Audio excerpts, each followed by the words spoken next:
Okay, so just a quick check if you guys can hear me clearly and also see my screen clearly.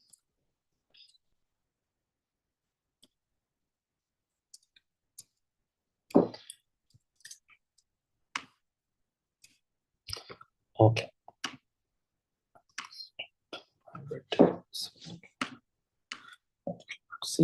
Okay, so this is the first paper that we're doing. We will be doing difficult questions from 3 papers in today's session. November 2022, papers 5.1, 5.2, and 5.3. Please vote in the vote in the polls that are posted on the WhatsApp group already to let me know the questions you find difficult.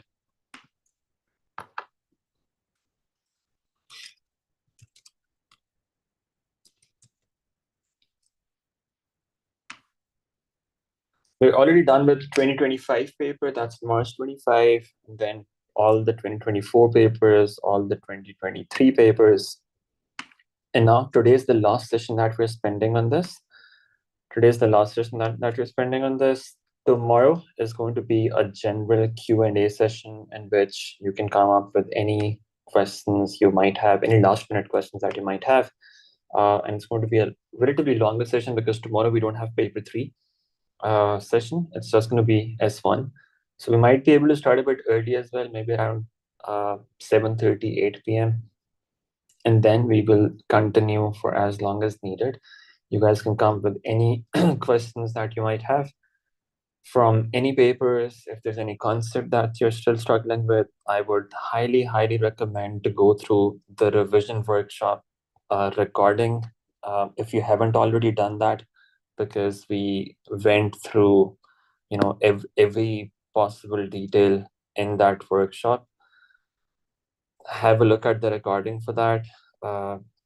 The notes are already available with you. I'll be trying to share the PDF today as well. In fact, what I'll do is I'll do that right now in the group. I will share that PDF. So make sure that you go through that. Make sure that you go through the notes if there's anything. So that might be one way that you do it, that you go through the notes first of all. And then if there's anything that you do not understand from that, go to the workshops recording and just go through that part at least from that recording, okay? Because that's going to give you a refresher of every concept that you need to know of. And then of course you need to make sure that all the papers that you've attempted until now, you look at your working on that already, all the solved papers that you've done, go through your own solutions, especially for the questions that you were not able to do correctly in the first go. Have a look at them again in the last couple of days now. Don't do any more yearly papers tomorrow. You can just look at your notes, revise everything, revise the concepts, revise all the questions that you've done already. That's what your plan should be for tomorrow. Okay, now just give me a second. So I'm just sending those PDFs to you quickly in that revision workshop group.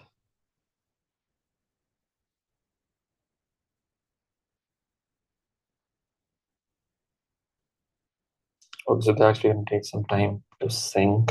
Okay, so I've done that for probability, but for the others, it's still syncing. Okay, so what we'll do is we'll start this, and then in the middle, I will send you the rest of those PDFs as well.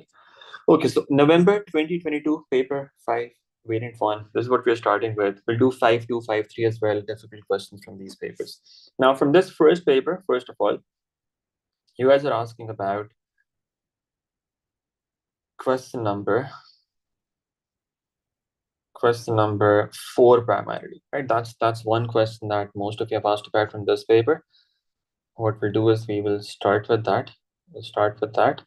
And then questions 1 and 2, I will maybe just give you a hint about them because there are some people who want those questions solved as well.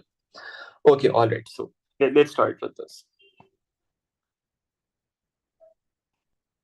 Okay, question number 1 is fairly straightforward. All you have to do is make an equation, first of all, by adding all of these probabilities, sum all of them up and equate them to 1, because the sum of all probabilities should be 1. And then find xp, apply the formula for expected value, and equate that to 0.28. So this should be easily doable. What I'll do is I'll just write down the two equations for you. 0.12 plus p plus q plus 0.16 plus 0.3. This should equal 1. That's one equation. And you add another row to the data. That will be minus 0.24 minus p 0.5 q 0.16 0.6. Add all of them up. That will be the expected value. You will equate this to 0.28. Okay, expected value is given by sigma xp, right? So that will be minus 0.24 minus p plus 0.5 q plus 0.16 plus 0.6, that equals 0.28. This is one equation. We already had another equation before. Solve them simultaneously to find the values of p and q. Right? That's all that you have to do in the first question. So that's really straightforward. You can do that.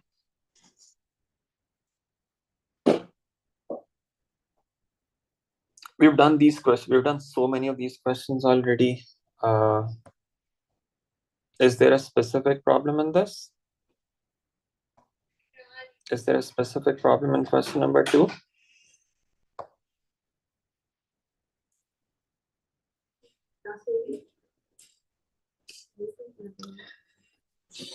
Is there a specific question on this? Question number 2, and any specific part?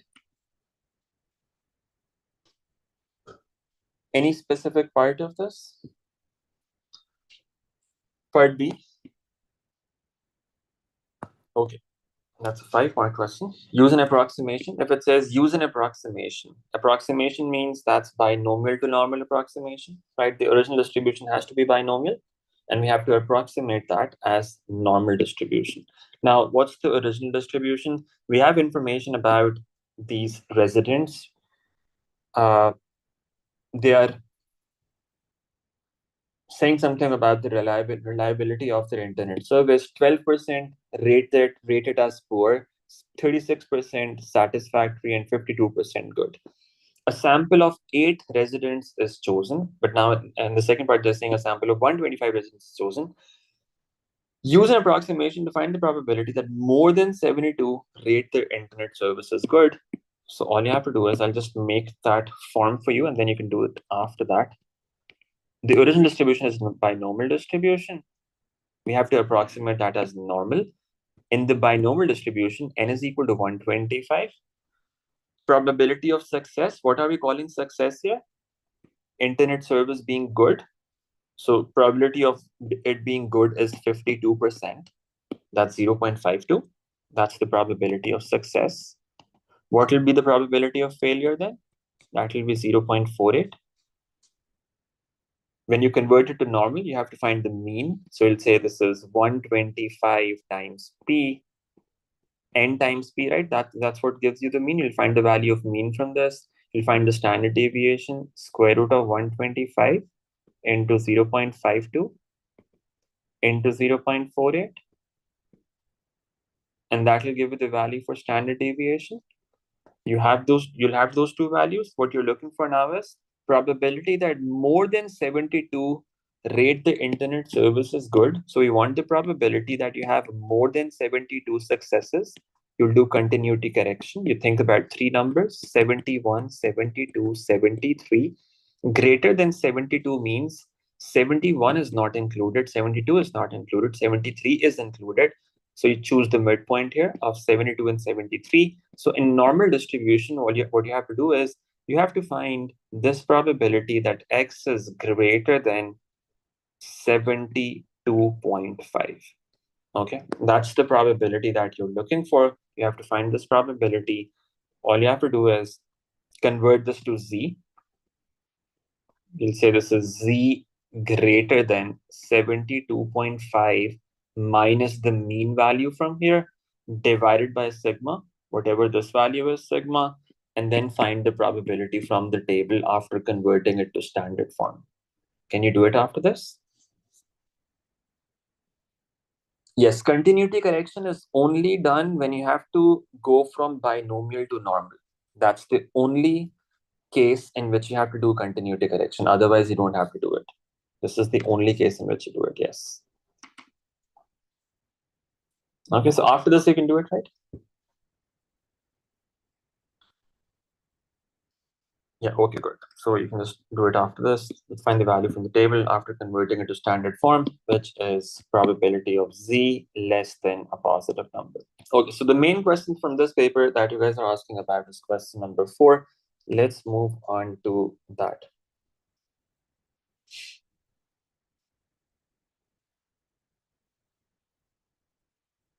Okay, question 3 is the stem and leaf diagram.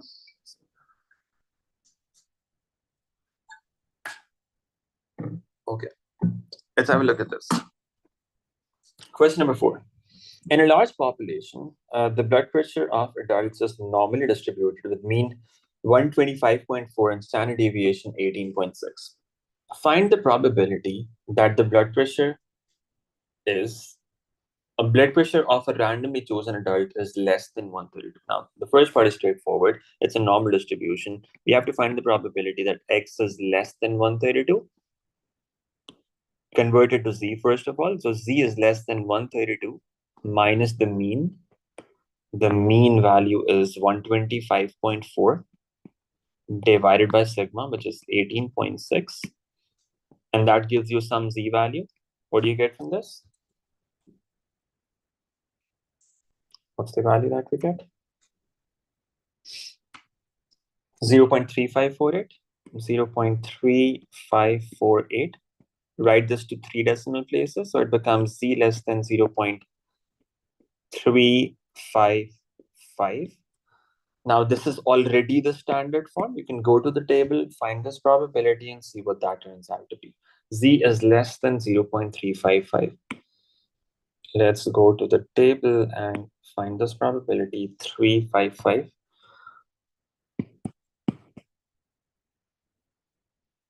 So what's that going to be? 0.355. We're getting this number here, 6368.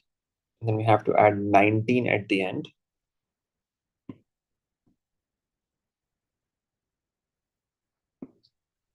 Zero 0.6368, add 19 at the end. What does that give you? 0.6388, and then minus 187, 6387.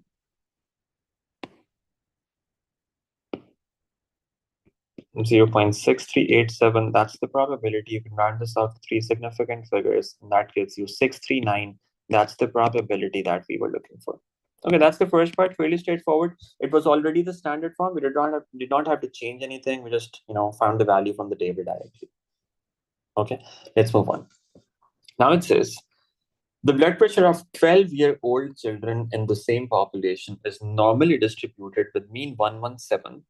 And these children of these children, 88% have a blood pressure that is more than 108. Find the standard deviation of this distribution. Now, this is inverse normal. We're given the probability. Mean is 117. 88% have blood pressure more than 108. So probability of the blood pressure being greater than 108 is 0.88. Now, we write this in terms of Z. First of all, we say Z greater than some number that is equal to 0.88. And now we have to figure out if this number is positive or negative. So we think of it like this: area to the right side, this is greater than sign. Area to the right side, what should that be? That's bigger. That's a big area, right? It's more than 0.5. So area to the right side is bigger than 0.5. It's a larger area. So what does that mean? Is Z positive or negative? Let's think about it. This is what your normal distribution curve looks like roughly. In the middle, you've got 0. It's on the right side, you need more area. So where do you place Z? If you place Z on the positive side, then on the right side, you have less area. That's not what you want. So Z will have to be on the negative side. That means Z is a negative number. Now, if Z is a negative number, we are given that this region is 0.88. Now, this is not the standard form. What do we do first? We can flip this. Let's flip this. We can say this area is the same as the area to the left of the positive value of Z. If the area to the right of this is 0.88, then the area to the left of the positive Z value, that's also going to be 0.88. So we can write it like this. We can say probability of Z less than the positive Z value, that is equal to 0.88. And now this is the standard form. You can go to the table, find the Z value corresponding to this, and see what that turns out to be. Okay, let's do that. 0.88, that's the probability value. 0.88 is the probability value. Let's look at this. Let's find the Z value corresponding to that. Probability is 0.8800. Okay, so this is the number that we're getting that's immediately smaller than 0.88. 1.17. 1.17, that's the Z value up to 2 decimal places. 790, we need 800. We have to add 10 more to it. We go to the right side, this is 10. And the third decimal should be 5 there, 1.175. Let's go back there.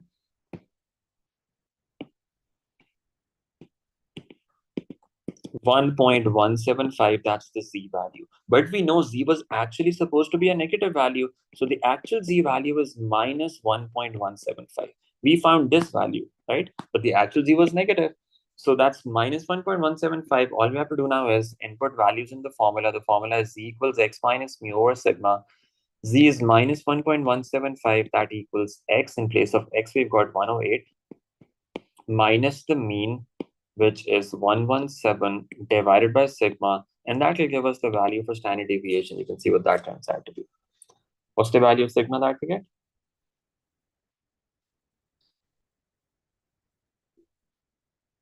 Standard deviation, what's that value?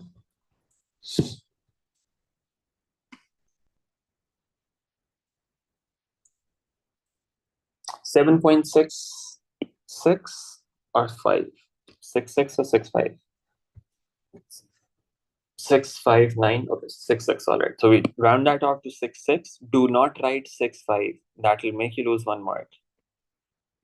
If you round off incorrectly, that's more likely to make you lose marks. If you write 7.659, that might still be acceptable.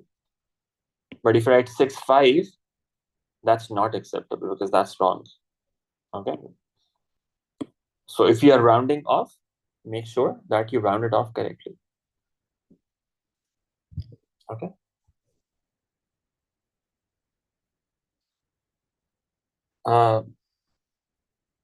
They recommend that you don't write anything on the formula sheet. So it's better to not do that. As in, it won't be a problem. As in, you won't lose any marks because of that. But it's not a good idea because in the next papers, they might be reusing that. I'm not sure if they reuse the formula sheet or not. But if they do that, then, for the student who has that in the next exam, it might be a problem for him. So I would not recommend that you do that. So it's not a good thing to do. So the inequality says probability that z is greater than this value, that is 0.88. What that means is the z value is such that on the right side of that, we have 0.88 area. Now, in a normal distribution curve, the total area under the curve is what? Is 1. Total area is 1 under the curve. If the total area is 1, this whole area under this curve, all of this area is 1. If all the area is 1, then where do we place z so that on the right side we have 0.88 area? If we place z, let's say,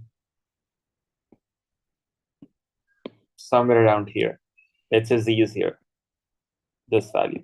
Now, on the right side of this, can you have 0.88 area? That's not possible. You can't have a value that's bigger than 0.5 on the right side here, because this total area on the right is 0.5. You can't have 0.88 here. So that means z cannot be positive. So what's the other possibility? If we place that on the other side, on this side, in this case, area on the right side, that is bigger. So z has to be negative for that reason. And that's the standard way we figure out whether z is positive or negative when we're using inverse normal.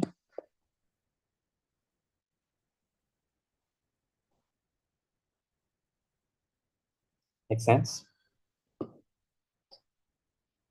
Okay, so if you again want to understand this concept in detail, you can have a look at that crash course playlist. That's the link for that is in the group description, in the WhatsApp group description. Just go to that particular video where I've talked about inverse normal, right? Inverse. The title will be inverse normal. You can find this part there, how to deal with problems like these. It's a standard problem in inverse normal. Now, in the third part, it says 3 adults are chosen at random from this population. 3 adults are chosen from this population. Find the probability that each of these 3 adults has blood pressure within 1.5 standard deviations of the mean. So we've got 3 people who are selected, and we're talking about each of them having blood pressure within 1.5 standard deviations of the mean. If we call this a success, this is the criteria for success.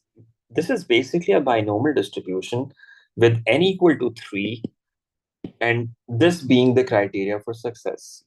And we want all 3 successes, right?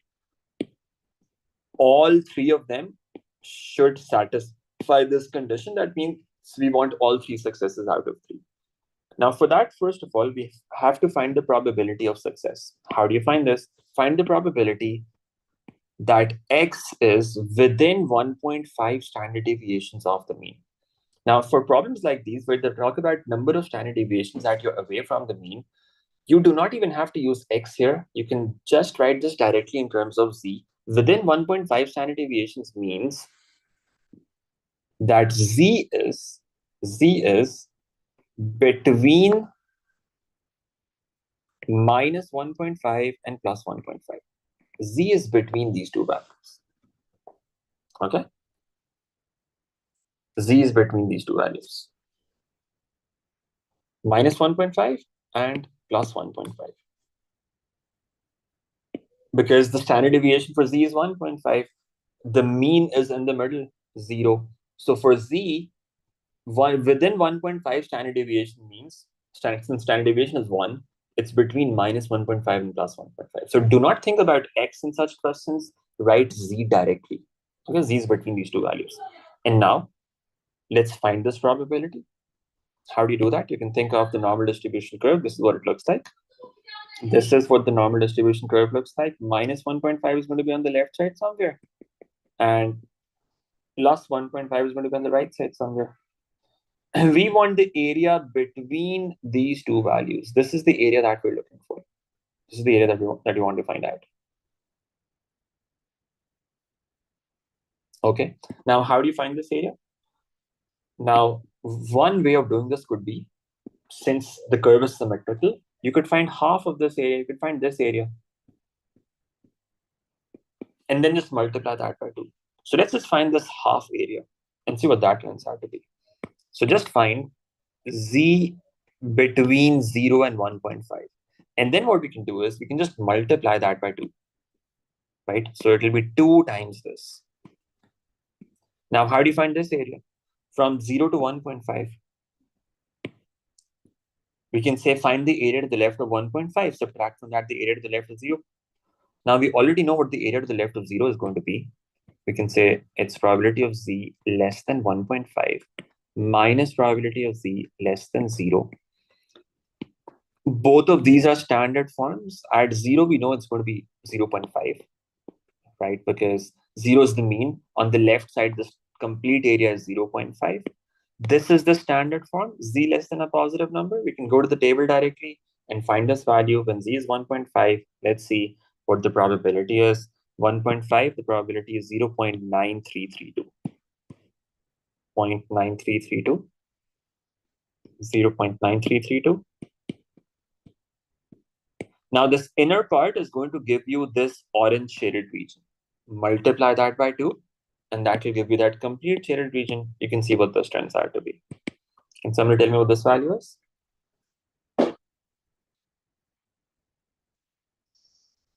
What do you get from this? Anyone?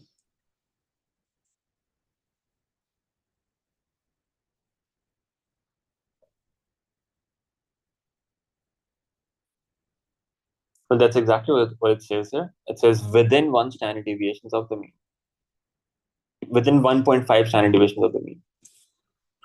Within 1.5 of the mean, that does not mean anything. If it was 1.5 units from the mean, then we could not do that. Then we'd have to use x. If it said within 1.5 units from the mean, that would be that from 125.4, that's the mean of the actual variable. You can go 1.5 on either side. So that will be between 123.9 and 126.9. That's what it would have to be. In that case, you have to use x. Z directly can only be written when they say a number of standard deviations away from the mean. Okay. All right. So what do we get from this? 0.8664. All right. Thank you. 0.8664. We have to use this in our calculation. This is not the final answer. So make sure that you do not round this off yet. Use the more accurate value. This is the probability of one adult having his or her blood pressure within this range. What about all 3 of them having their blood pressure within this range? You can do it directly as well. Let's say you don't have to use binomial, because if all of them have their blood pressure in this range, we can say the first person has it in the range, the second person also has it in the range, the third person also has it in the range. You just multiply these probabilities and that will give us the result. If you wanted to use binomial, you would say that's 3C3, right? All of them are successes, into 0.8664 raised to power 3 into the probability of failure, 1 minus 0.8664 raised to power 0. Now this is 1, this is also 1, so you are just left with 0.8664 whole raised to power 3. So you could do that directly as well, like this, and that will give you the result. You can see what that is. We're saying that's 0.650. Now this is the final answer. You should round that off to 3 significant figures, and that's the final answer. Okay. 0.650. That's the final result that we get. Hits for 1. That was question number 4, and that's it. There's no other question that you guys are asking about from this paper. Okay, let's move on to the next paper then. Are you sure no other problems from this?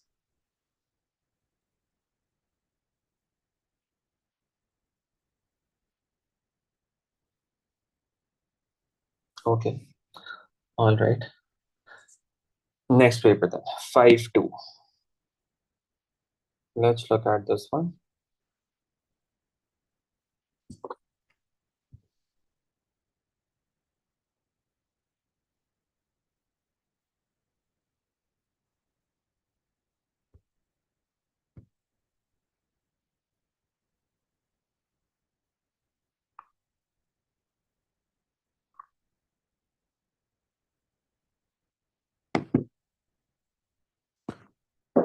Okay, November 22, paper 5, variant 2. That's the second paper that we want to do some difficult questions from.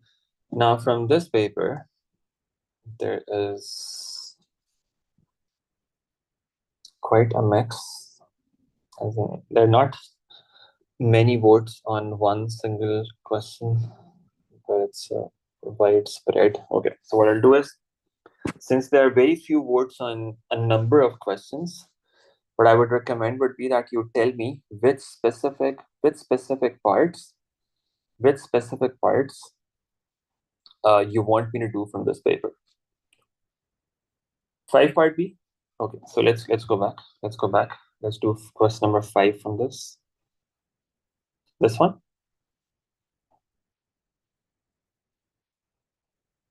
Just the B part. Okay, all right. Now for that we might need the first part as well. Their score is 5, 6, and 7. Okay, let's do the first two parts of this, and then we move on to the next paper after that. A game is played with an ordinary fair 6-sided die. A player throws the die once. If the result is 2, 3, 4, or 5, the result is the player's score, and the player does not throw the die again.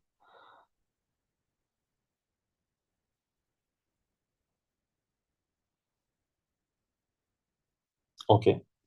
If the result is 1 or 6, the player throws the die a second time, and the player's score is the sum of the two numbers from the two throws. Draw a fully labeled tree diagram to represent this information. Now, what's happening the first time? The player is throwing the die once. What are the possible outcomes that you can have from that? You can have 1, 2, 3, 4, 5, 6. This is what happens the first time you roll the dice. You can have these 6 outcomes. What are their probabilities? Since it's a fair die, each outcome is going to have equal probability. You have to write them on the branches like this: 1 over 6, 1 over 6, 1 over 6. Outcomes are written at the end of the branch, and probabilities on the branch like this: 1 over 6, 1 over 6. Okay, these are the probabilities. Now, if the result is 2, 3, 4, or 5, that's the player's score, and the player does not throw again. Okay. In case of 1 or 6, the player throws the die a second time. So now, if it's 1, the player throws the dice again. So that's 1, 2, 3, 4, 5, 6. And in the last case as well, you get 1, 2, 3, 4, 5, and 6. This is what your tree diagram would look like. Again, you have to write down all the probabilities: 1 over 6, 1 over 6, 1 over 6, 1 over 6, and so on.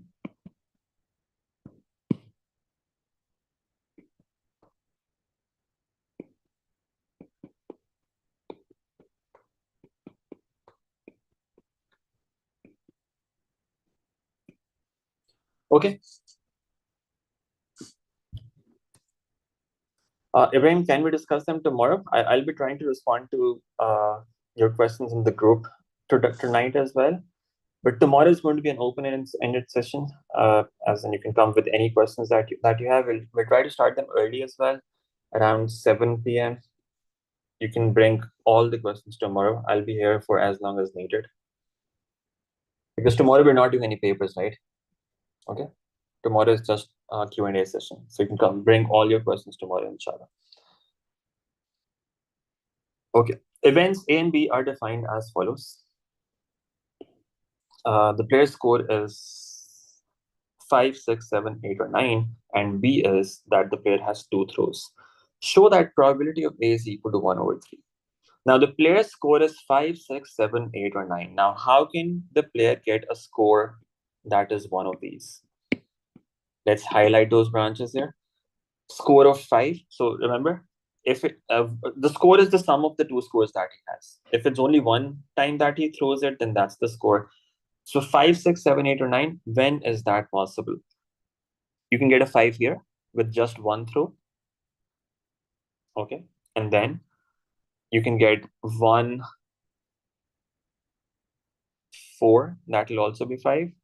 1, 5, 1, 6. Okay.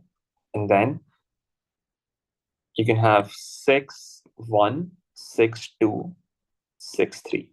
These are all the cases that you've got. You've got 5 cases in total on the diagram, right? You've got 5 cases in total like this. You have to find their probabilities and add them up together. The rest of them do not have a score that falls in this interval from 5 to 9. This is 2, 3, 4. That's not what we want. This is also going to be less than or equal to 4. And this is greater than or equal to 10.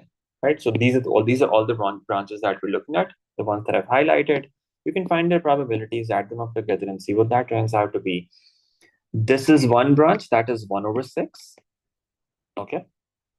You can say that's 1/6 plus the rest of the branches, all of them are basically 1/6 into 1/6, right? All of them are 1/6 into 1/6 because there are 2 branches in each of those cases. How many cases like that do we have? 1, 2, 3, 4, 5, 6. So what we can say is it's 1/6 into 1/6. We have to add this how many times? 6 times. So we can just multiply this by 6, and that gives us 1/3 as the result. And that's it. That's our final answer. Does that make sense? Any problems with this? Okay, so the rest of the parts you can do then. Independent means the probability of intersection that should be equal to product of their individual probabilities. If that's the case, then they're independent, otherwise not. This is conditional probability. Just apply the formula and you'll get the result from that.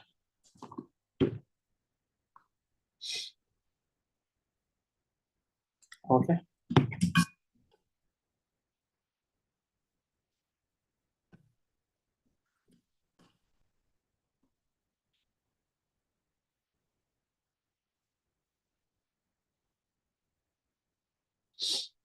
Okay, let's move on to the next paper now. Paper 5.2. Let me know the questions that you have from this paper now.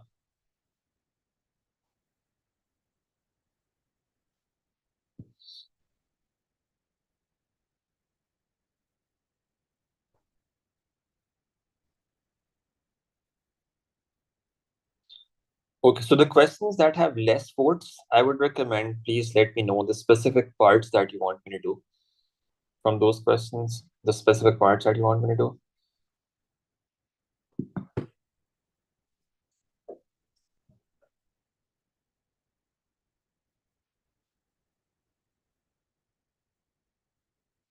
Okay, question number one. Question number one, which part of this?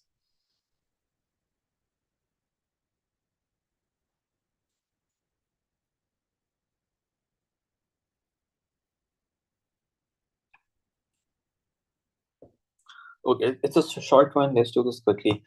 On any day, this person travels to school by bus, by car, on foot, or on foot with probabilities. The probability that he's late when he travels by bus is X, and by car is 2x, and by foot is 0.25. The probability that on a randomly chosen day he is late is 0.235. Find the value of X. Now, just draw the tree diagram, and then you can do this calculation fairly easily. So there are 2 things that are happening. First of all, he can either go to school by bus, or by car, or by foot. These are the 3 cases that we've got. And then he's either late or not late. Late, not late, late, not late. That's what this tree diagram is going to look like. What are the probabilities? For bus, it's 0.2. For car, it's 0.1. For foot, it's 0.7. And then probabilities of being late by bus. car and foot are these respectively x, 2x, and 0.25. These are the probabilities. So the other probabilities are going to be 1 minus x, 1 minus 2x, 1 minus 0.25, which is 0.75. They're saying the probability that he is late is 0.235. Now, how can he be late? This is one possible case. This is another possible case. This is another possible case. Add all of them up, equate that number to 0.235, and that will give you the result. Okay. So that's 0.2x plus 0.1 into 2x plus 0.7 into 0.25.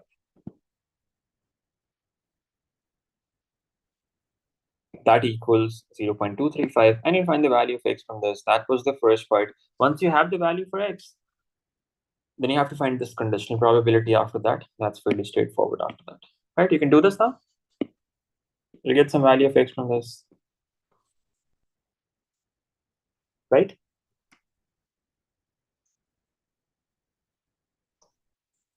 Is it doable after this?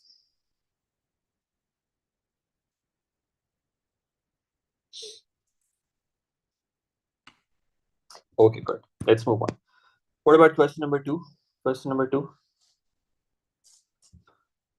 Which part of this now? Which part of this? The first part is just simple normal distribution. I think you can do that, right? The first part. The second is within half a standard deviation of the mean. Okay. All right. So for the first part, you will just apply simple normal distribution. You would say it is first of all, find the probability for this, that the length is less than this, x is less than 54.8. Convert it to z. Z is less than 54.8 minus the mean. Mean is 55.6 divided by the standard deviation. You'll find that probability, right? That will give you some value. You want to find the expected value out of 400. All you have to do is multiply that number by 400, and that will give you a result. You need to make sure that you round that off to an integer because they're talking about the number of rods. So it has to be an integer, right? So first part is fairly straightforward. Let's look at the second part. Find the probability that a randomly chosen rod produced by this company has a length that is within half a standard deviation of the mean. So it's the same thing that we talked about in the last paper as well. Within half a standard deviation. Again, we don't have to think about x in such problems when they talk about the number of standard deviations that you're away from the mean. Within half a standard deviation, that means we can write that for z directly. Mean is at 0. Half standard deviation on the left side, half standard deviation on the right side. So z has to be between minus 0.5 and plus 0.5. We can write that directly. Okay. And now, how do you find this area? Think of the normal distribution curve. This is what the normal distribution curve looks like. You've got 0 in the middle. You've got 0 in the middle. And you have 0.5 here somewhere.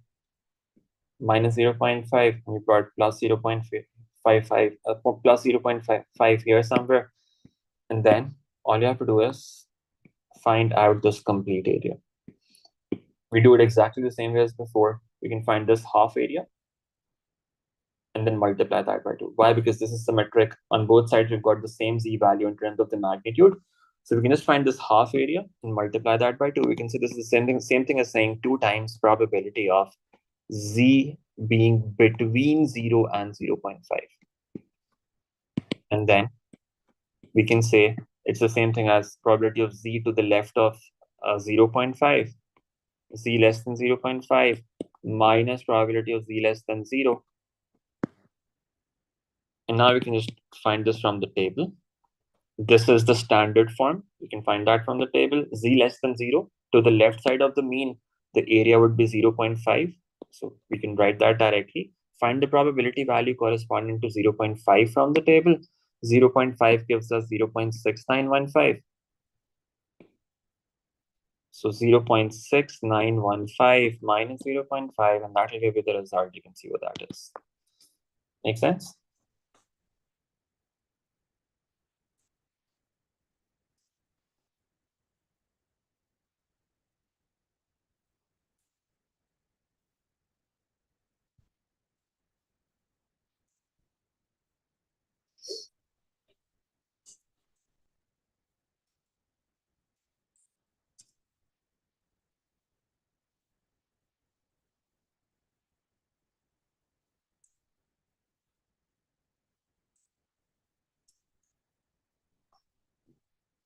Point 383.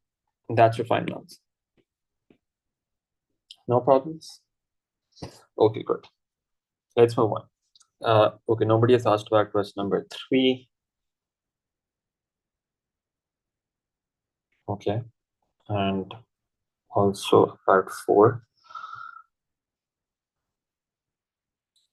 Okay, 5 and 6. Now for these, can you tell me any specific part that is confusing you? 5 and 6, those of you have asked about 5 and 6. Let me know the specific parts that you want me to do from this. The specific parts from 5 and 6 that you want me to do.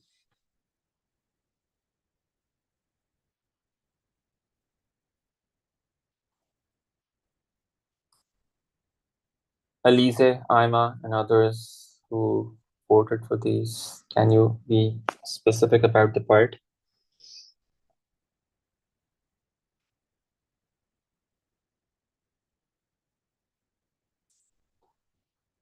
Okay. So let's do this quickly. Eric has 3 coins. One of the coins is fair. The other 2 coins are each biased, so that the probability of obtaining a head on any throw is 1/4. Independently of the other throws, Eric throws all 3 coins at the same time. Event A is that all 3 coins show the same result. So what are the possibilities? All of them show head, or all of them show a tail. These are the 2 cases that we can have. Event B is at least one of the biased coins shows a head. Okay, so 2 coins are biased, one is fair. One is fair and the other 2 are biased. At least one of the biased coins shows a head. Show that probability of B is equal to 7/16.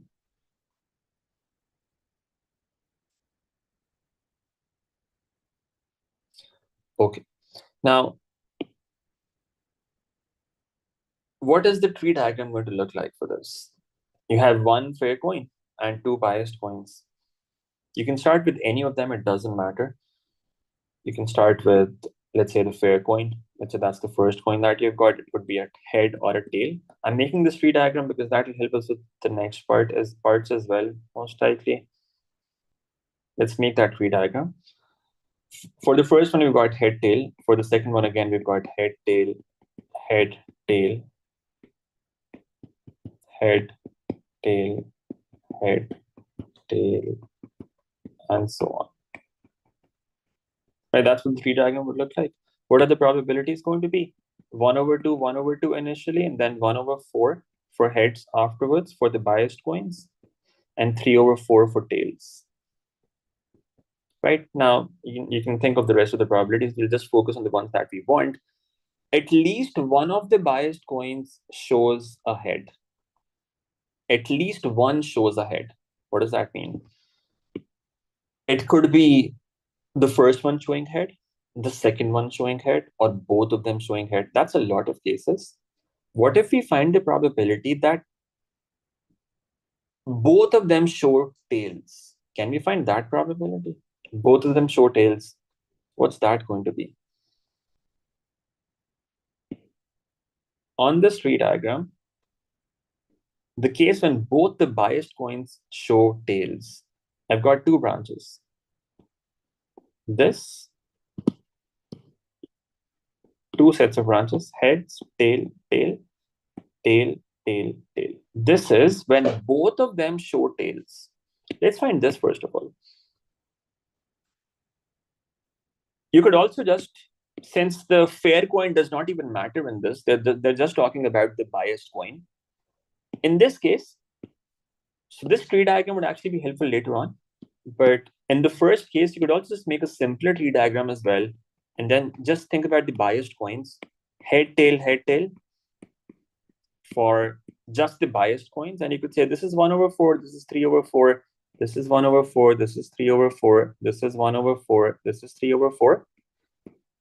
Just for the biased coins, you could do it directly from here as well. You could say probability of both being tails. Let's find that. What's that? That's 3/4 into 3/4. That turns out to be 9/16. In all the other cases, there would be at least one head. So probability of the event B, what would that be? That will be 1 minus 9/16, and that is 7/16. You could do that calculation from here. You can do that calculation from here as well. Although that's going to make you consider more cases, you'll have to do 1/2 into 3/4 into 3/4 plus 1/2 into 3/4 into 3/4. But you'll get the same result from that as well. You can do either of them.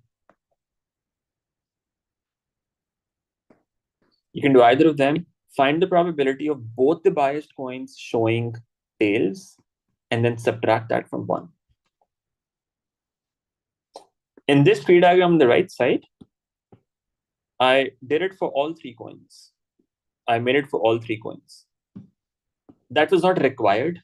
I just made that in case we need that for the next part. And in fact, we might actually need that for this part. We'll see that. So the first one is fair.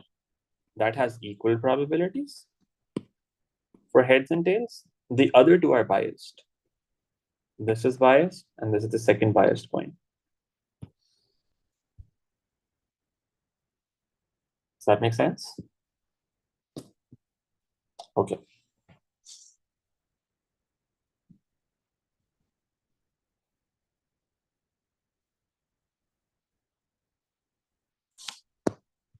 Part B, now it says find the probability that A is given, find the probability of A given that B has already occurred.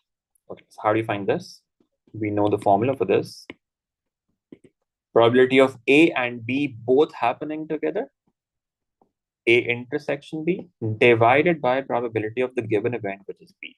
Now we already know probability of B, that's 7/16. Now when are A and B both happening? What's A? A is that all 3 coins show the same result. Now, when can all 3 coins show the same result? One possibility is they're head, and the other is tail.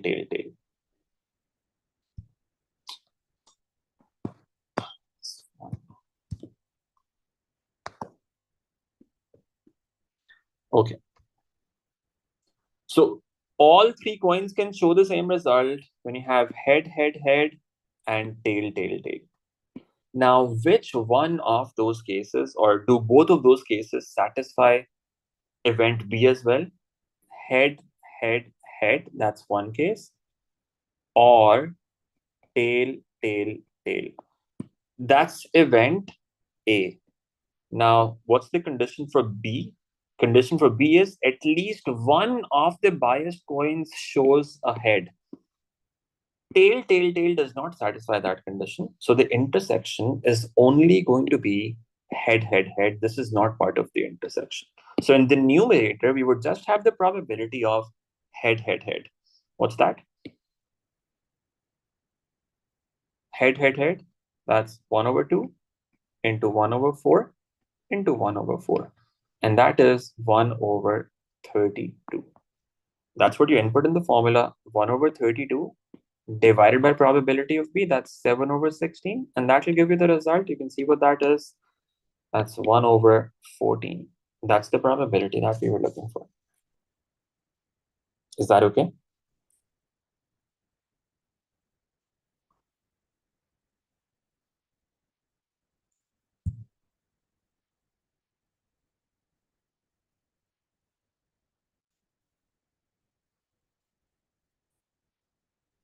No problems?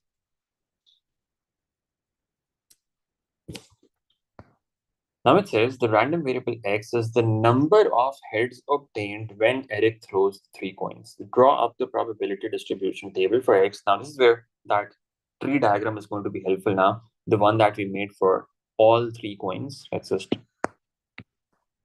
it there. We can use this diagram to make this probability distribution table. X represents the number of heads. Okay. Let's make a table like this.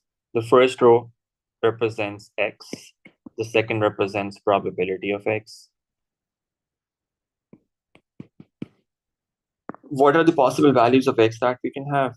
0, we can have no heads, or 1 head, or 2 heads, or 3 heads. These are the 4 possible cases that you can have.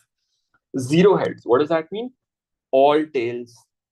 What's that probability? You can do that calculation on the side here.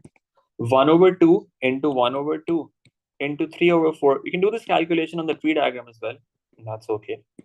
And that will give you some result. That's 9/32. That's your first probability. Probability of getting all heads. We already found that earlier. All heads, what was that? That was 1/32. We can write that here as well. This is 1/32. Do we have any one of them before as well? Let's check that. This was at least 1, not exactly 1. Okay, so we don't have that.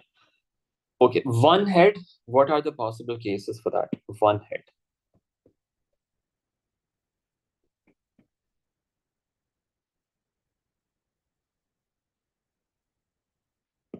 Okay, how can we have 1 head exactly? Head, tail, tail, tail, head, tail, tail, tail, head. These are the 3 cases that we get. Okay. So probability of x equals 1. What would that be? I've highlighted the 3 branches, the 3 paths that you can follow to get 1 head. What are their probabilities? This one, 1/2 into 3/4 into 3/4. What's that? 9/32. So this one gives us 9/32. And then this was 1/4, 3/4. 1, 1, 3, that's 9. So, sorry, 3. That's 3/32. And then this one, 1, 3, 1. That's also 3/32.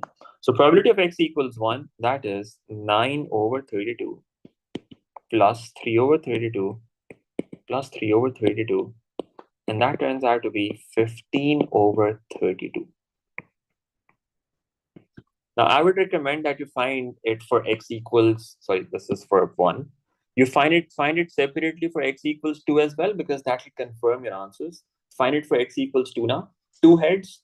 When is that possible? Head, head, tail, tail, head, head, or head, tail, head. These are the 3 paths that you can follow. Find this probability from the diagram as well, and see what that turns out to be. That should turn out to be 7/32. And then you confirm your answer by adding all of these up, that it adds up to 1. Okay. You can find them and see what that turns out to be. I'll just write those values for you here. Head, head, tail, that is 3/32. Head, tail, head, that's also 3/32. And then tail, head, head, that is 1/32. So when you add them up, that gives you 7/32. And then you can confirm your answers by adding all of these up. Since they're adding up to 1, that is correct. Okay. Let's move on to the next one. Okay, so the one question that most of you are asking about from this paper is question number 7. Question number 7. Okay, let me quickly have a look at this as well. 90% of the colors are connected immediately. Random sample of 12 is chosen. Fewer than 10 are connected immediately. That's binomial. Number of successes, you can do that. Approximation, that's just binomial to normal approximation. Justify the use of approximation. What do you do for this? Justify the use of approximation. You would be finding the value for NP evaluate this and show that that is greater than 5. And at the same time, you'll have to evaluate NQ and show that that is greater than 5. Don't just write this, you have to put numbers there. So in this case, N is 80. Connected immediately. What was that? 90%. So you would say P is 0.9, N is 80. So you would say 80 into 0.9, that is greater than 5. You will evaluate this, and that will turn out to be 72. That is greater than 5. This condition is met. And then you'll say 80 into Q, that is 0.1, and that will turn out to be 8 greater than 5. That's also correct. That justifies the use of this approximation, right? These are the conditions that we've got for using this approximation. Okay, the other two parts were fairly straightforward. Let's have a look at this now. Question number 7, part A. Let's try this.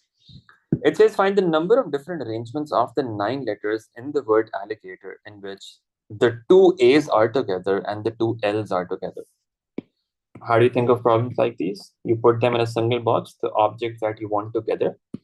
So we can use this box as representation. We can say we've got these boxes. And initially we have 9 boxes, right? Because we've got 9 letters. Let's make 9 boxes for them. For those 9 letters, they would look like this. And now we want the A's together and the L's together. So put the A's in one box. Put the L's in another box. Merge 2 boxes and put A's in them. Merge another 2 boxes, put L's in them. What are the remaining letters now? I, G, T, O, R. And they are all different. In how many ways can we arrange this? We've got 7 boxes. 7 factorial. None of those boxes are identical. Inside the boxes, number of arrangements for A and number of arrangements for L, they don't matter because they are identical. So it's just going to be 7 factorial, and that will give you the result. You can see what that is. What do you get for this? 7 factorial.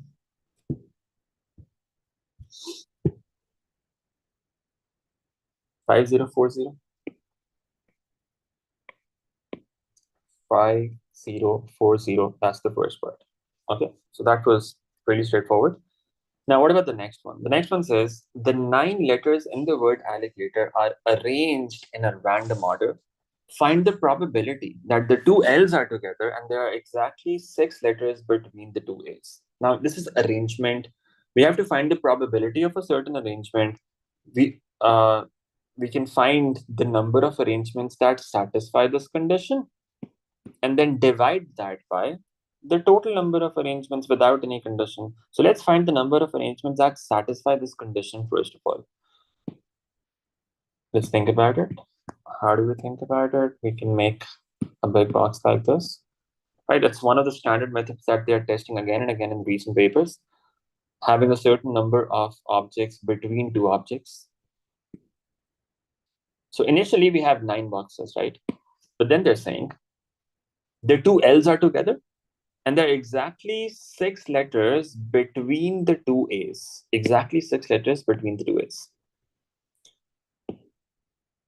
So there were 9 letters that were supposed to be there initially. If you have 6 letters between the 2 A's, that becomes a big box of 8 boxes in which at one end you have one A, at the other end you have another A. So you have one big box like this that should have 8 letters. Okay. And this should be an A, and this should also be an A. These two have to be A's. All right. Now, the L's have to be together. If L's are together, can they be outside this? They have to be between A's, right? They cannot be at the end because outside we are only left with space for one letter. So we can't have the L's outside.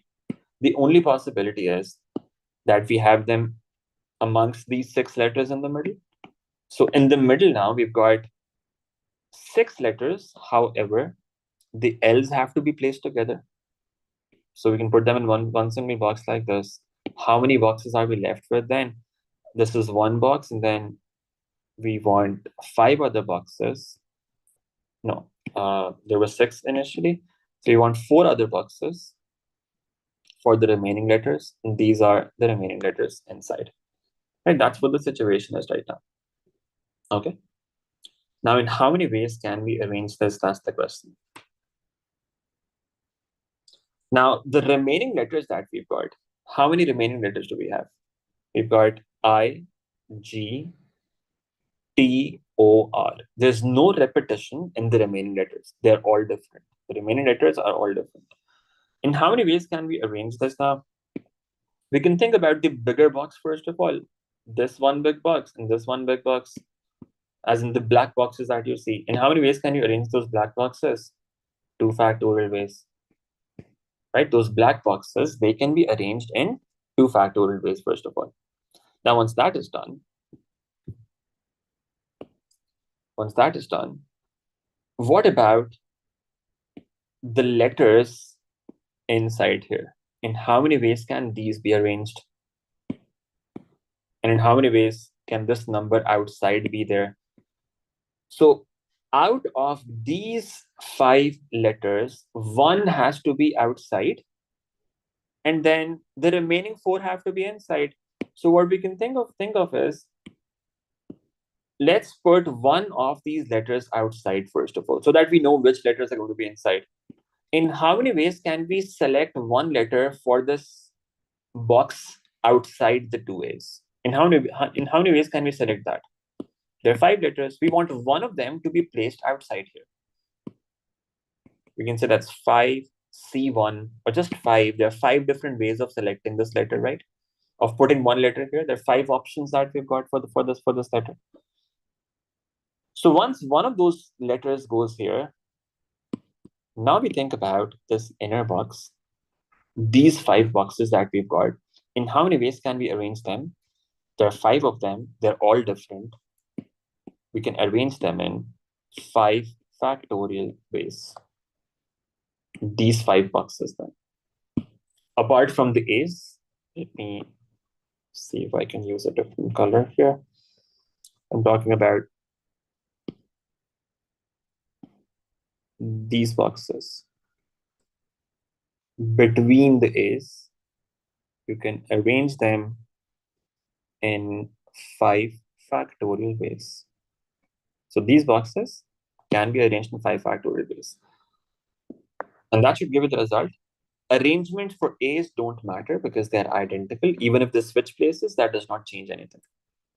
Okay? And that will give you the result. 5 factorial is 120. 120 into 10, that should be 1200.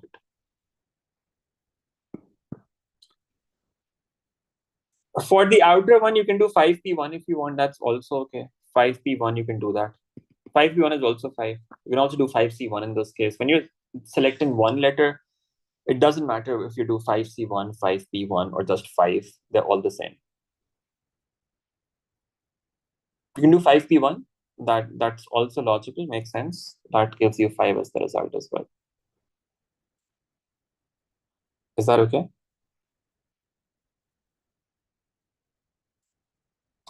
Now, this is the number of selections. This is the number of arrangements that satisfy this given condition.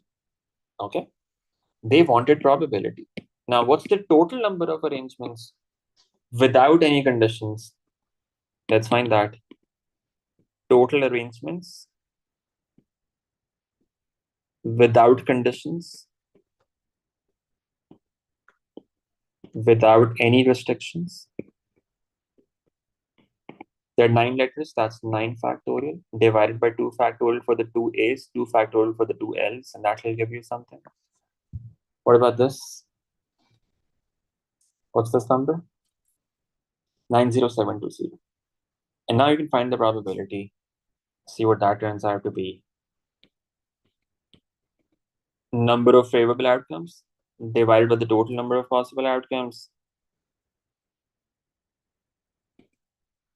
1200 divided by 90720. That's the probability that we were looking for. You can see what that turns out to be. 0.0132. That's the final answer. Okay. Make sense to everyone? 5 factor is for these red letters, right? The red boxes. Okay, let's move on. That was part B. Okay, we have another one. Find the number of different selections of 5 letters from the 9 letters in the word alligator, which contain at least one A and at most one L. Now, when we have combinations and we have repetitions, we have to make cases. There's no way around it. We have to make multiple cases. Make cases for the repeated letters. Make cases for the repeated letters. Okay. Now, how can we do that? How can we make cases for the repeated letters?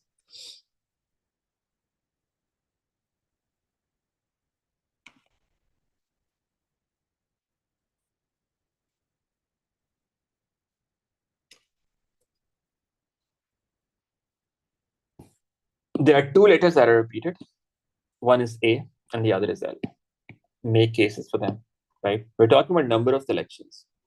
Number of selections. So what are the cases going to be? You can write that like this: 1, A, and L. We've got make cases for A and L.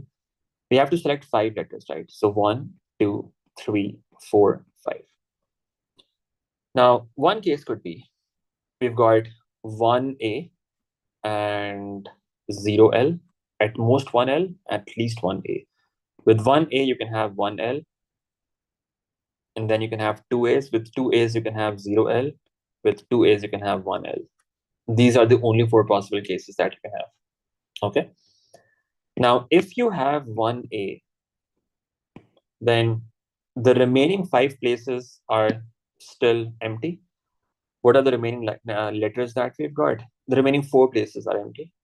The remaining letters that we've got are I, G, T, O, R. There are 5 letters that are all different. Out of those 5 letters, how many do we have to select? 4. So we can say the first case is 5C4. The selection for A and the selection for L, that does not matter because they're identical. We can have any A, we can have any L. That does not make any difference. So we won't select, we won't say 2C1, 2C0 for A and L. That's not going to be done. We only do that when we find probability. When we find probability in case of combinations, that's when we have to select the A's and L's as well. In this case, we don't do that. Okay? In this case, we don't have to do that. All right, so that's the first case. If we have 1A, 1L, the remaining cases that we have, the remaining places that we've got are 3. Out of these 5 letters, we have to select 3, so that's 5C3. If we have 2 A's, again, we have 3 places left, that's 5C3. If we have 2 A's and 1 L, we have 2 places left, that's 5C2. Evaluate all of them, add them up all together, and that will give the number of different selections. 5C4 is 5, 5C3 is 10, 5C3 is again 10, 5C2 is again 10. Add them up all together, and that will give you 35. That's your final answer. Make sense? Any problems with this?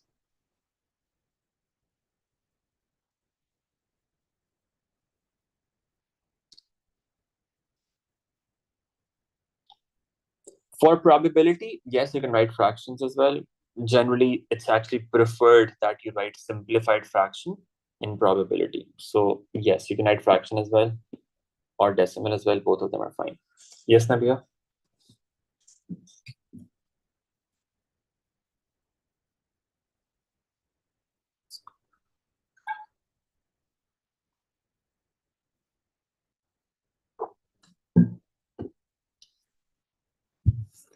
(6C3 plus 6C4).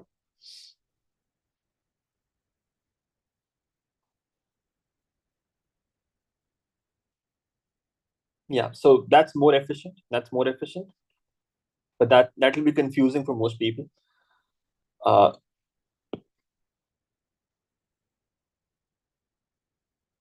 Yeah, so such questions, we discussed that we can make it more efficient by whenever there's an at least condition, that's basically telling us that 1A is already selected, right? 1A is already selected. It has to be there. So there's no choice with that A. So in the remaining letters, we can say this A is already gone. So we can just think of as L being the repeated letter, and that will leave us with less number of cases. That will just be 2 cases then. But you have 0L and 1L. 1A is already selected in all of these cases. So now you can say the remaining letters that we've got. Out of the remaining letters, I, G, T, O, R, and 1A, that's also there. We have to select how many? We have to select 4 because 1A is already selected, right? That has to be there. So at least 1A means that 1A is definitely there. So this A is already there. So the choice is only for the remaining 4 letters now. Now, for the remaining 4 letters, since 1A is already there, we have only 1A left. So that's not repeated anymore. So we can just make cases for L's as well. And that will give us 1, 2, 3, 4. For the first case, you would say out of those 6 remaining letters, you have to select 4. So that will be 6C4. And then for the second, out of the remaining, you have to select 3. So that will be 6C3. Add these 2 together. And that will give you the same result. That's 35. That's also fine. That's perfectly okay. That works.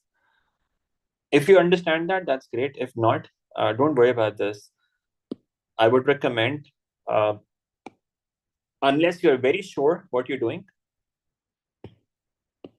in this case, just stick to the upper method. It will just take a few more cases, but that's a general thing that will always work for you. For this, you will need some more thinking. S1 already requires a lot of thinking, which a lot of people struggle with. So if this works for you, just stick to that. Time is generally not a problem in S1. So you can just do it every single time in problems like these. Okay. But those of you understand it, this is more efficient. If you want, you can also do this. This also works. When they have at least condition, that basically tells you that those objects already have to be there. So we can consider them already selected. So yes. Okay.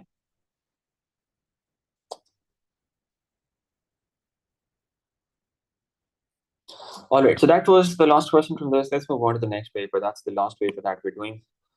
Let's do a couple of questions from this as well. Let me know the problems that you have from this paper now. 5.3.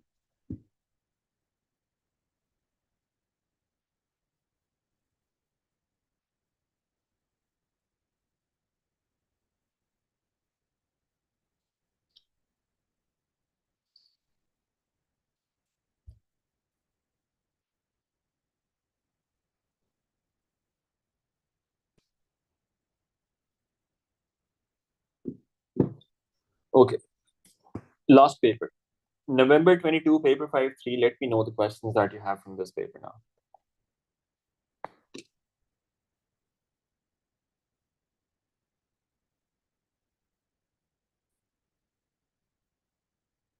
Okay, so 1, 2, 3, you are saying there are no problems in questions 1, 2, 3. That's simple coded data or linear transformation. This is approximation.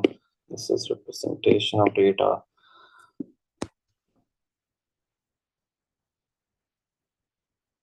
Don't end up, so while you're doing this paper, you see the first question was fairly straightforward. The second question was fairly straightforward. The third question is a graph now that takes up a lot of time. Don't end up spending too much time on these 3 questions because most likely now the next questions after this, they will require some thinking.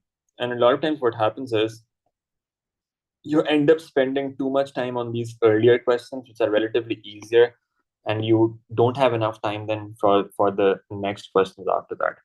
Especially the graph questions, they eat up a lot of time. So you have to be, careful. It's a 2-mark question. Make sure that you are spending an appropriate amount of time on this. Don't, end up spending 7-8 minutes just sketching that graph. That can make you lose marks in the next parts then.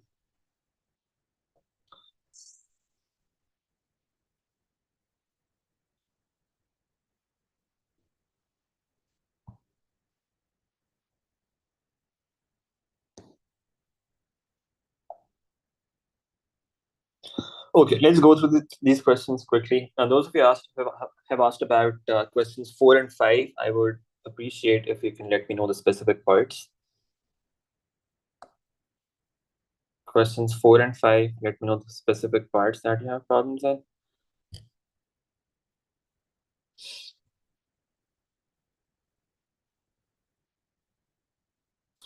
Let's start with 4 first of all. Question number 4.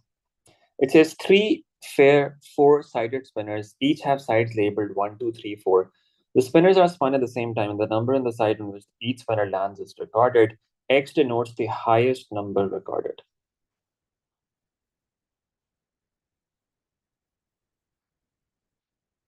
Okay. Find the probability, show that the probability of X being equal to 2 is 7/64. Now you're throwing 4, you are spinning 4 spinners. Oh, sorry, 3 spinners. There are 3 spinners and they're 4-sided. Now, how many total possible outcomes would you have? 4 into 4 into 4, right? So the denominator is going to be 64. 4 times 4 times 4. That's the total number of outcomes that you've got. That's what the denominator is going to be, 4 cubed. In how many of those outcomes 2 is the highest number? How can 2 be the highest number? You can have 1, 1, 2, and there could be 3 different arrangements of this. You could have 1, 1, 2. You could have 1, 2, 1. You could have 2, 1, 1. Then another possibility could be that you have 1, 2, 2, 1, 2, 1, 2, or 2, 2, 1. In this case as well, the highest number is 2. And then you could have 2, 2, and 2. These are the 7 cases in which you can have the highest number equal to 2, right? There's no other possible case that you've got. So that's 7 cases out of how many? 64. You say 7/4 cubed. That simplifies to 7/64. So you have to write down these cases to justify this, because the answer is already given. You'll have to write down the cases like this, or show them in some representation. Tree diagram will be too big, so that's not going to work. 64 branches, that will be too much. So you'll have to write them down like this. Is that okay? That's the first part. The second part says complete the probability distribution table for X. X equal to 1. X equals 1. What does that mean? The highest number is 1. How can you have the highest number 1? 1, 1, 1. That's the only possible case in which the highest number would be 1 if all of them are 1s. So that's 1/64. And then this, you can just subtract from 1, because highest number 4 will have a lot of cases.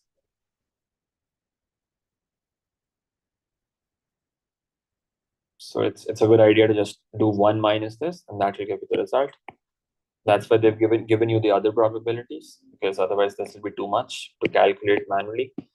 What do you get from this? 8 and 19, that's 27, 27, 64 minus 27, what's that? 34 and 3, 37. 37/64. And that's your probability distribution table. Make sense?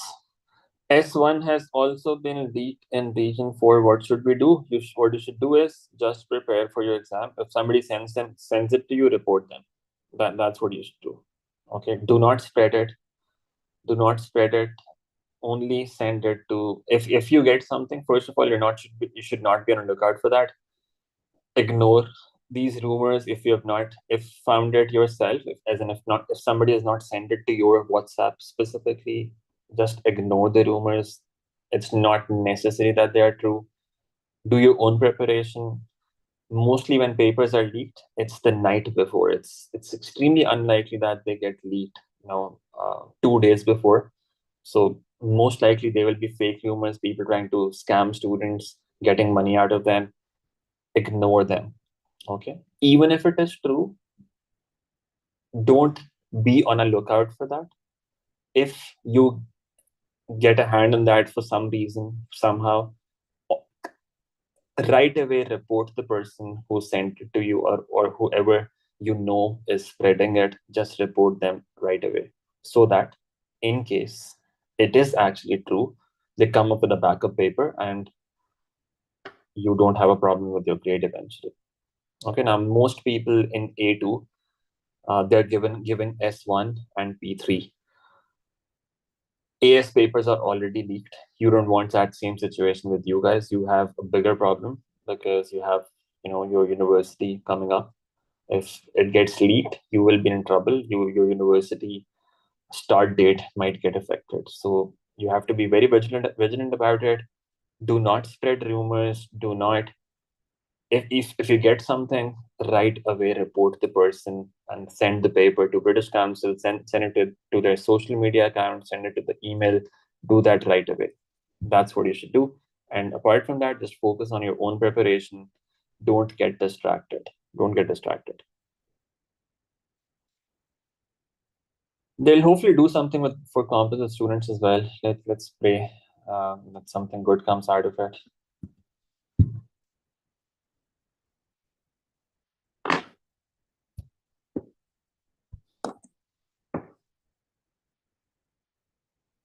Abhi, you just do what is in your control, right? Just prepare for S1.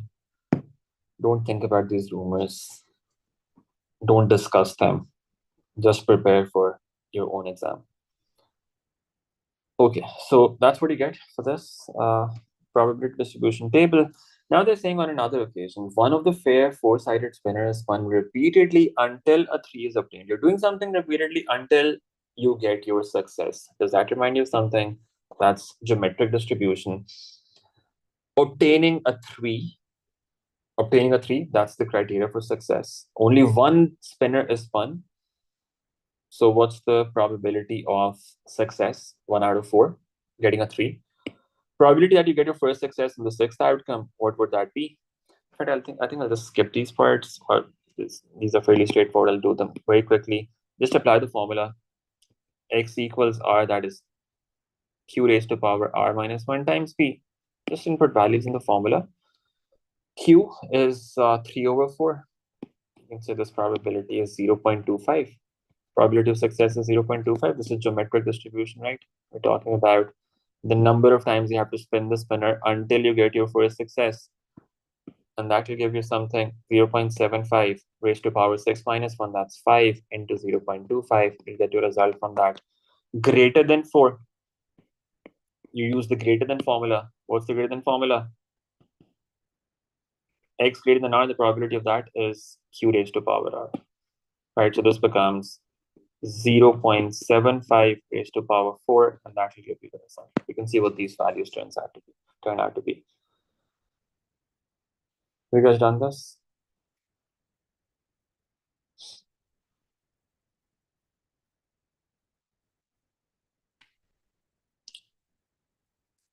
.0593 for the first one,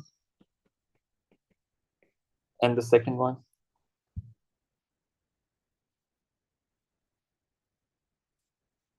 .316. Okay, thank you. All right, so that was pretty straightforward. Then question number 5. What about this? Okay, I'll see if I can save some time here.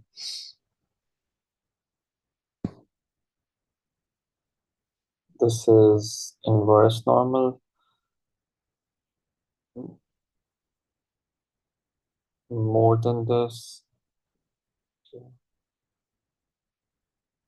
1.04 standard deviation is given as well. This is simple normal distribution. This is standard inverse normal. I'm not going to do the parts B and C. They're fairly standard. Let's look at part A. If there's anything different here. Company A produces bags of sugar. 10% bags are underweight. 10 of the bags are chosen at random. The first is just binomial distribution. Maybe just do this first part quickly. Inspector finds on average 10% of the bags are underweight. So probability of a bag being underweight, that is 0.1, right? So that's the probability of success, 0.1. 10 of the bags are chosen at random. So it's a binomial distribution with n equal to 10. We're talking about number of bags, right?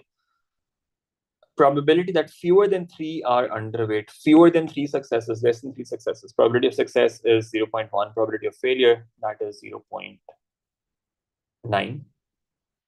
Fewer than 3 successes, x less than 3.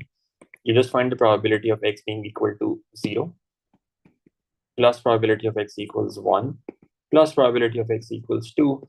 Use the formula, you get the result. What's the formula? NCR p raised to power r q raised to power n minus r. Use that formula for all of them, and that will give you the result. Tomorrow Q&A is 8 a.m. or 8 p.m.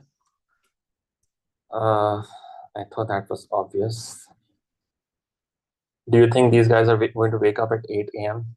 Are you sure about it? 8 p.m. for sure. It can't be 8 a.m. I think I myself would not be up at 8 a.m. after staying up until late tonight. 8 p.m. tomorrow, inshallah. Maybe slightly earlier, 7:30 to 8, sometime around that time.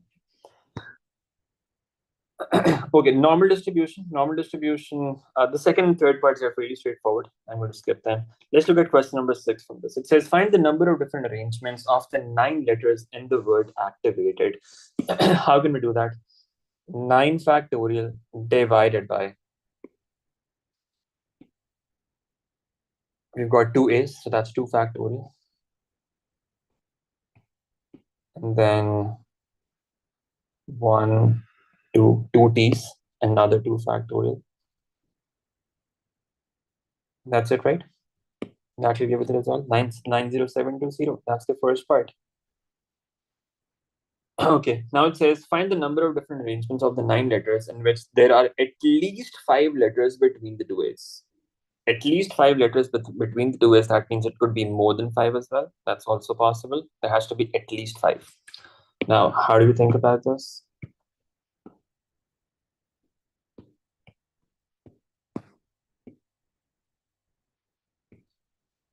So initially, we've got 9 letters. So we have 9 boxes for them, like this.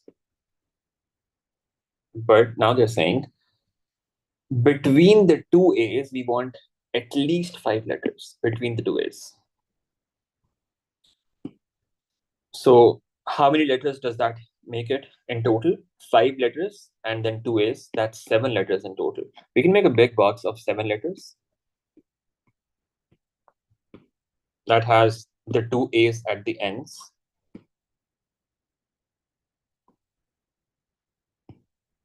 We've got 1 A here on one side, another A here on the other side. These are fixed, they are not going to move. And then we've got 5 other letters in the middle, like this.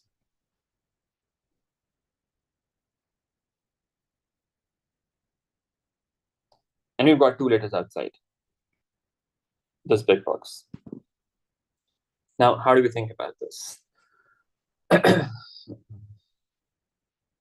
Now, the problem here is we've got, in the remaining letters, there is some repetition. In the remaining letters, there is some repetition. So it's at least 5 letters. So that means there can be more than 5 letters as well. We will consider those cases. For now, we're considering 5-letter case. In the remaining letters, we have 2 T's, and that's the problem. C, T, I, V, T, E, D. We've got 2 T's in the remaining letters. So we cannot do it like this, that we say, let's consider the outer boxes first. 3 factorial. And then we think about these letters. Because the problem with that would be that we do not know whether the 2 T's that we have here, they are going to be here or outside. And that would be a problem. Okay, or maybe one of them is outside and one of them is inside. So we cannot do it like this. We have to do it the other way. Remember, we discussed 2 ways for this in the revision workshop as well. The other possibility is that we considered that arrow method, if you remember. We say, Let's consider this one big box. In how many different positions can this one big box go?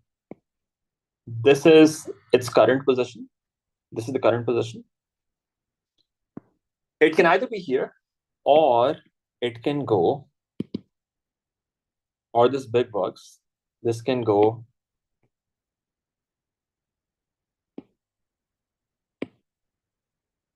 here. That's another possible position for this, or it can go here. These are three different possible positions of this big box. It can either be here, or one of the smaller boxes can be on the left side so that it's in the middle, or both of these boxes smaller can be on the left side. That's the third possible position. So there are three ways in which this big box can move. So we have three possible positions of the big box. Times. Now, what about these remaining letters? In how many ways can we arrange those letters? There are 7 of these letters. That's 7 factorial, but 2 of them are identical. We divide them by 2 factorial. We've got 7 places for them, and there are 7 letters. We arrange them in 7 factorial ways. Divide that by 2 factorial because we've got 2 t's. And that gives you the first possible case that you can have. And that will give you some value. You can see what that turns out to be. Then you consider another case. Let me draw that on the side again. Then you consider another case. And that would be that now you've got 6 letters in the middle. You've got 6 letters in the middle. 6 letters between the two A's. So that makes it a big box of around of exactly 8 letters. So you've got this big box that has 8 letters in it. And outside, we have 1 box outside. Now at the ends of this big box, we've got 2 A's. And in the middle, we've got 6 other letters. We've got 6 other letters.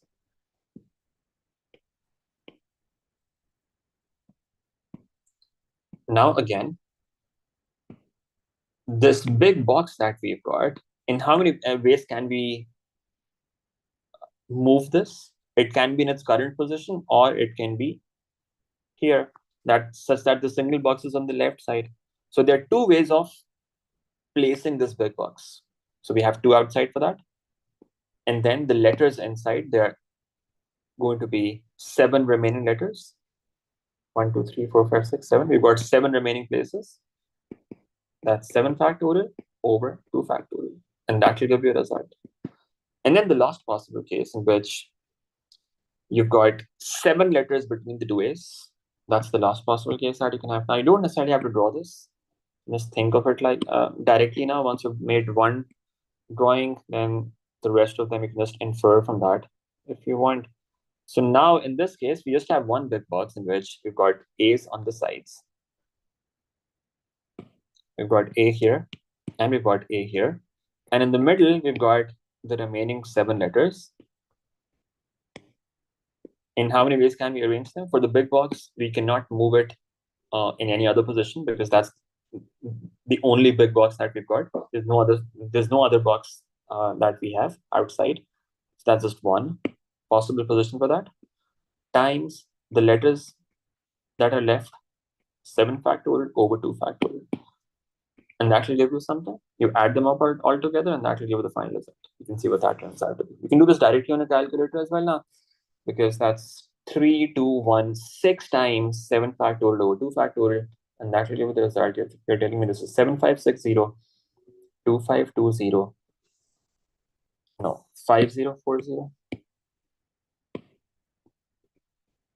and then the total turns out to be 15120. 15120. You have to do it this way. The other method would not work because of that repetition that we've got. We'll have to make too many cases for that to work, and that will be very unlikely that you'll be able to get all of that correct. So you have to use this method. Okay, so we talked about this. Then when you have repetition in the remaining letters, then you have to use this method. If it said at most 5 letters, then that would mean we would consider that they have 0 letters in the middle. That means they're together. They have 1 letter in the middle. They have 2 letters in the middle. They have 3, 4, 5. That will be 6 cases that you would have to consider.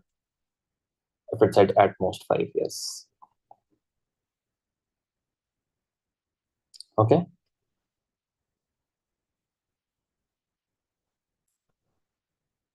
All right, let's move on.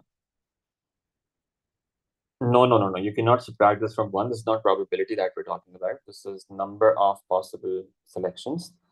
What you could do could be that you say, subtract these cases from whatever is the total number of arrangements that you found in the first part. Yeah. So this minus this number, that would work. Total arrangements minus this number, that would work. Okay.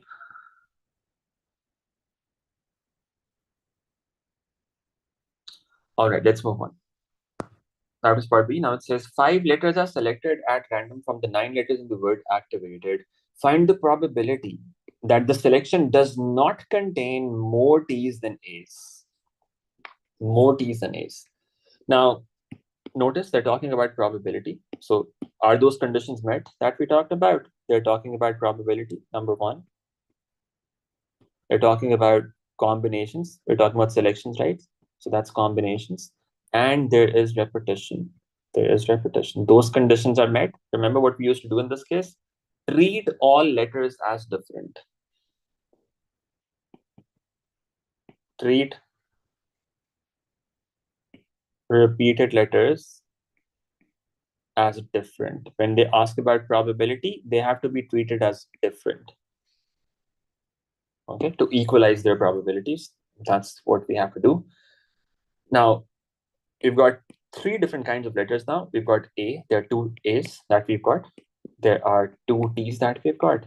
And the remaining letters, the non-repeated letters, how many of them do we have? We've got C, I, V, E, D. These are 5 letters that are remaining. Now, what's the condition?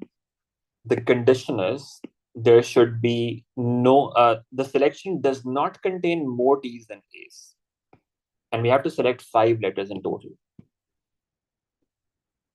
Now, how can we do that? Let's write down all the possible cases. T's should not be more than A's. Okay, so with 0A, what can we have 0A? Is that possible? Yes, we can have 0A and 0T, and then 5 other letters. That's one possibility. With 0A, we can't have any other case. With 1A, we can have 0T and 4 other letters. With 1A, we can have 1T as well, because they can be equal, but the number of T's should not be more. Okay, so 1 is possible. So 1, 1, 3, that's another case. And then with 2 A's, you can have 0 T's and 3 other letters. With 2 A's, you can have 1 T and 2 other letters. With 2 A's, you can have 2 T's and 1 other letter. These are the cases that you have. 0 and 0 T is possible. Why not?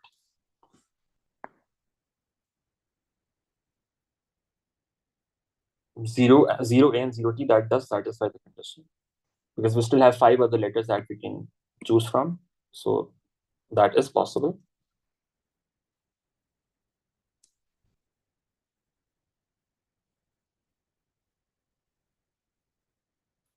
Right? Because A greater than T? No, it says the selection does not contain T's more than A. Equal is possible. They can be equal. There's no condition on them being equal, them being not equal, right? That's possible. They can be 0, 0, 1, 1, 2, 2. That is possible. Okay, so now we just have to evaluate them and add them up all together. So we say 2C0 times 2C0 times 5C5. That's the first case. You have to write them all down. This is 5 marks. Write down all of these separately. 2C1 into 2C0 into 5C4. 2C1 into 2C1 into 5C3. You can slow down a little here if needed. It's an easy question. You don't want to lose marks because of careless errors.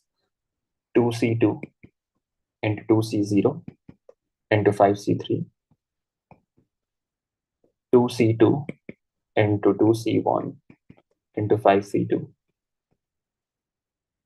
2C2 into 2C2 into 5C1. Evaluate all of them, add them up all together, and that should give the result. You can see what that is. 1 into 1 into 1, that's 1. 2 into 1 into 5, that is 10. Please confirm these calculations as well. 2C1 is 2. 2 into 2 into 10, that will be 40. 1 into 1 into 5C3, which is 10. 2C2 is 1. 2C1 is 2.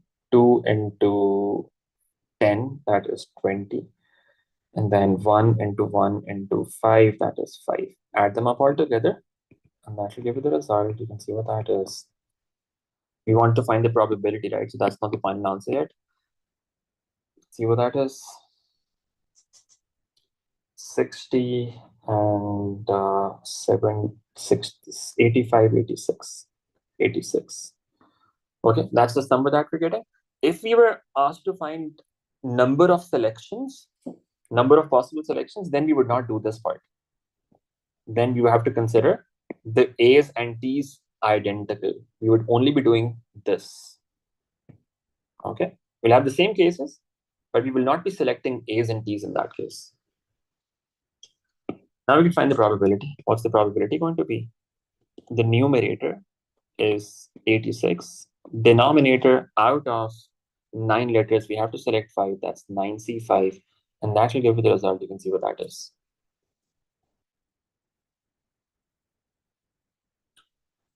(43/63). And that's the final answer that we got. And that's it. That's the probability. Okay. I hope that was helpful. We will stop here now. Now for tomorrow, make sure that before tomorrow you have revised everything now. Spend the rest of the time on revision now. Revise all the concepts in detail. I'll be posting the notes in the WhatsApp group now for that revision workshop that we had in the PDF form as well. For those of you who don't have OneNote working, I'll share that. And you should go through those notes. If there's anything that you do not understand from that, make sure to go through the recording for the revision workshop. Go through that quickly, that part that you do not understand. That's very important. I've covered pretty much all the different types of questions that you will see in past papers on that as well, along with, of course, all the concepts. So that is going to be helpful. That's going to be helpful. The OneNote, yes, for the revision workshop.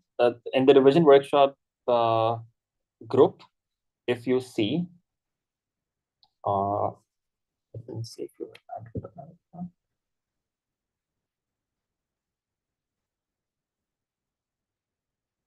yeah. So in the revision workshop group, if you see the description, in group description, you'll find all the links. Recording for part 1, recording for part 2, and also the notes in OneNote form in the group description. You find that there.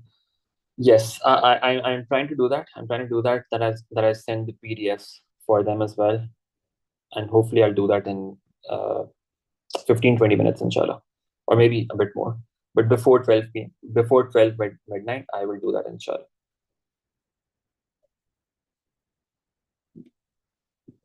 The questions that are posted on WhatsApp, I will try to respond to them overnight, inshallah. And then if you have more questions, you can come tomorrow, inshallah. We will start around 7:30, if not before. And then we can extend it for as long as needed. You can come with any questions that you have in that session. That will be a Q&A session for anyone who may want to attend. That will be an open session for everyone. The last session before the exam. So yeah, I was saying revise everything, revise all the concepts, the different types of questions, and then go through the past papers that you have already attempted. Okay, especially the questions that you got wrong the first time. Make sure that you go through them. and you understand what you got wrong and what the correct method is. That's what you need to do over the next 24 to 36 hours now before the exam, inshallah. Okay, so that's it for today. I'll see you again in the next class tomorrow. Allah Hafiz.